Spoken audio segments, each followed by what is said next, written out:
Hi friends, നമ്മളിന്ന് തയ്യാറാക്കാൻ പോകുന്നത് നാം ഓരോരുത്തരും വളരെ കൊതിയോടെ കഴിക്കുന്ന കക്കാറച്ചി ഫ്രൈ ആണ്. നമുക്കറിയാം കക്കാറച്ചിയിൽ കാൽഷ്യം കണ്ടന്റ് കൂടുതലായിട്ട് അടങ്ങിയിരിക്കുന്നു. അപ്പോൾ ഇതിനാവശ്യമായിട്ടുള്ള ഇൻഗ്രീഡിയൻസ് എന്തൊക്കെയെന്ന് നോക്കാം.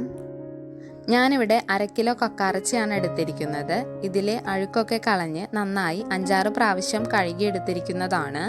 2 വലിയ സവോള സ്ക്വയർ ഷേപ്പിൽ അരിഞ്ഞത്, 8-10 ചെറിയ ഉള്ളി സ്ക്വയർ ഷേപ്പിൽ തന്നെ അരിഞ്ഞെടുത്തത്. ഇവിടെ ഉള്ളിയുടെ എമൗണ്ട് കൂടുതൽ എടുത്താലും കുഴപ്പമില്ല. ഉള്ളി കൂടുന്തോറും ഫ്രൈയുടെ ടേസ്റ്റും കൂടും. 2 കഷ്ണം ഇഞ്ചി ചെറിയ കഷ്ണങ്ങളായി അരിഞ്ഞെടുത്തത്, 5-6 വെളുത്തുള്ളി ചതച്ചത്, 2 പച്ചമുളക് ചതച്ചത്,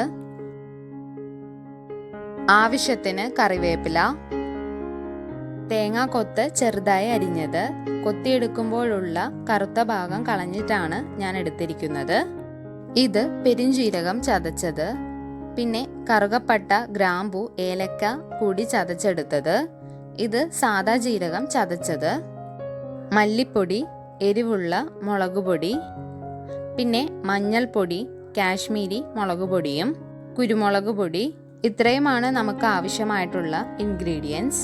ഇനി കക്കാറച്ചി വേവിച്ചെടുക്കാനായി മൺചട്ടിയിലേക്ക് കക്കാറച്ചി ഇട്ട് കൊടുക്കാം. എന്നിട്ട് പാകത്തിന് വെള്ളം ഒഴിച്ചു കൊടുക്കുന്നുണ്ട്. അധികം വെള്ളം ഒഴിച്ചു കൊടുക്കേണ്ടതില്ല, കക്കാറച്ചിയിൽ തന്നെ വെള്ളമുണ്ടാവും. ആവശ്യത്തിന് ഉപ്പും 1/2 ടീസ്പൂൺ എരിവുള്ള മുളക് പൊടിയും ചേർത്ത് നന്നായിട്ട് ഇളക്കിയെടുക്കാം. പിന്നീട് 1/2 ടീസ്പൂൺ കുരുമുളക് പൊടിയും 1 ടീസ്പൂൺ മല്ലിപ്പൊടിയും 1/4 ടീസ്പൂൺ മഞ്ഞൾപ്പൊടിയും ചേർത്ത് നന്നായിട്ട് മിക്സ് ചെയ്തതിന് ശേഷം 15 മിനിറ്റ് മൂടി വെച്ച് വേവിച്ചെടുക്കാം. ഇടയ്ക്കൊന്ന് ഇളക്കി കൊടുക്കണം, അതുപോലെ മീഡിയം ഫ്ലെയിമിലിട്ട് വേവിച്ചെടുക്കാനായിട്ട് ശ്രദ്ധിക്കണം. 15 മിനിറ്റിന് ശേഷം തുറന്ന് നോക്കാം. ഒരുവിധം വെന്ത് വന്നിട്ടുണ്ട്. ഇനി അടിയൊന്ന് ഇളക്കി കൊടുത്തതിന് ശേഷം 3 ടേബിൾ സ്പൂൺ എണ്ണ ഒഴിച്ചു കൊടുത്ത് നമുക്കിത് വഴട്ടിയെടുക്കാം.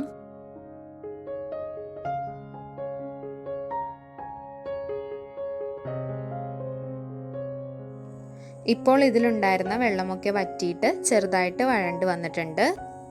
ഇനി ഇതിനാവശ്യമായ സവോള ഒക്കെ വഴറ്റിയെടുക്കുന്നതിന് ഞാൻ ഇരുമ്പിൻ്റെ ചീനച്ചട്ടിയാണ് എടുത്തിരിക്കുന്നത്. ഇരുമ്പിൻ്റെ ചീനച്ചട്ടി ഉപയോഗിച്ച് ഫുഡ് പ്രിപ്പയർ ചെയ്തെടുക്കുമ്പോൾ അതിലൂടെ നമ്മുടെ ശരീരത്തിന് ആവശ്യമായിട്ടുള്ള അയൺ കണ്ടന്റ് കൂടെ ലഭിക്കുന്നുണ്ട്. അപ്പോൾ എല്ലാവരും വീടുകളിൽ ഇരുമ്പ് ചീനച്ചട്ടിയിൽ ഫുഡ് പാകം ചെയ്ത് കഴിക്കാനായിട്ട് ശ്രമിക്കുക. ചീനച്ചട്ടി ചൂടായി വരുമ്പോൾ ഇതിനാവശ്യമായിട്ടുള്ള വെളിച്ചെണ്ണ ഒഴിച്ചു കൊടുക്കാം.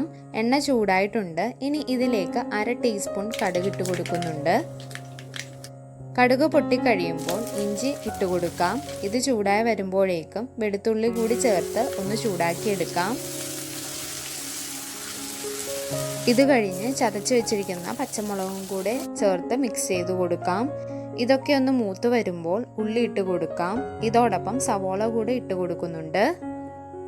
പിന്നെ കുറച്ച് വേപ്പില കൂടെ ചേർത്ത് മിക്സ് ചെയ്തെടുക്കാം. ഈ സമയം ലോ ഫ്ലെയിമിലിട്ട് വഴറ്റിയെടുക്കണം, കാരണം നമ്മൾ നേരത്തെ ചേർത്ത് കൊടുത്ത ഇഞ്ചിയും വെളുത്തുള്ളിയും അടിക്ക് പിടിക്കാൻ സാധ്യതയുണ്ട്. ഇവിടെ 1 ടീസ്പൂൺ മല്ലിപ്പൊടിയും 1 ടീസ്പൂൺ എരിവുള്ള മുളക് പൊടിയും 1/2 ടീസ്പൂൺ മഞ്ഞൾപ്പൊടിയും ചേർത്ത് നന്നായിട്ട് ഇളക്കി കൊടുക്കാം. 1/4 ടീസ്പൂൺ കുരുമുളക് പൊടിയും കൂടെ ചേർത്ത് കൊടുക്കുന്നുണ്ട്. നിങ്ങൾക്ക് വേണമെങ്കിൽ മുളക് പൊടിയുടെ അളവ് കുറച്ചിട്ട് കുരുമുളക് പൊടി കൂടുതൽ ചേർത്ത് കൊടുത്താലും മതിയാവും. എരിവിൻ്റെ ഒരു പാകം നിങ്ങളുടെ ഇഷ്ടാനുസരണം ചേർത്ത് കൊടുക്കുക. ഇത് കഴിഞ്ഞ് തേങ്ങാക്കൊത്ത് ചേർത്ത് കൊടുക്കാം. എന്നിട്ട് നന്നായിട്ട് ഇളക്കിയെടുക്കാം. പിന്നെ ചതച്ചു വെച്ചിരിക്കുന്ന പെരുംജീരകം, ജീരകം, അതിനുശേഷം കറുകപ്പട്ട, ഏലക്ക, ഗ്രാമ്പു കൂടെ ചതച്ചത് ചേർത്ത് കൊടുക്കാം. കുറച്ച് വേപ്പില ചേർത്ത് കൊടുക്കാം. ഞാൻ ഇടയ്ക്കിടയ്ക്ക് വേപ്പില ചേർത്ത് കൊടുക്കുന്നുണ്ട്. ഉള്ളിയുടെ ടേസ്റ്റ് പോലെ തന്നെ വേപ്പിലയുടെ ടേസ്റ്റും നല്ലതാണ്. അതിനുശേഷം വേവിച്ചു വെച്ചിരിക്കുന്ന കക്കാറച്ചി ഇട്ട് കൊടുത്തിട്ടുണ്ട്. എന്നിട്ട് നന്നായിട്ട് ഫ്രൈ ചെയ്തെടുക്കാം. പിന്നെ 1 ടീസ്പൂൺ കാശ്മീരി മുളക് പൊടിയും 1/2 ടീസ്പൂൺ ഗരം മസാലയും ചേർത്ത് മിക്സ് ചെയ്യാം. ഇവിടെ കാശ്മീരി മുളക് പൊടി ചേർത്തത് ഫ്രൈക്ക് നല്ല കളർ ഉണ്ടാകാൻ വേണ്ടിയാണ്. ഇനി സെർവ് ചെയ്യണതിന് മുന്നേ കുറച്ച് വേപ്പിലയും കുറച്ച് സവോളയും ഇട്ട് കൊടുത്ത് ഇളക്കിയതിന് ശേഷം നമുക്ക് ഫ്ലെയിം ഓഫ് ചെയ്യാം. അപ്പോൾ നമ്മുടെ ടേസ്റ്റി ആയിട്ടുള്ള കക്കാറച്ചി ഫ്രൈ റെഡി ആയിട്ടുണ്ട്. നിങ്ങൾക്ക് എല്ലാവർക്കും ഈ വീഡിയോ ഇഷ്ടമായെന്ന് കരുതുന്നു. ഇഷ്ടമായെങ്കിൽ സബ്സ്ക്രൈബ് ചെയ്ത് എന്നെ സപ്പോർട്ട് ചെയ്യാനും കൂടെയുള്ള ബെല്ലൈക്കൺ പ്രസ് ചെയ്യാനും അതുപോലെ തന്നെ ലൈക്ക് ചെയ്യാനും ഷെയർ ചെയ്യാനും മറക്കരുതേ. നല്ലൊരു വീഡിയോയുമായി മറ്റൊരു ദിവസം കാണാം. Bye bye.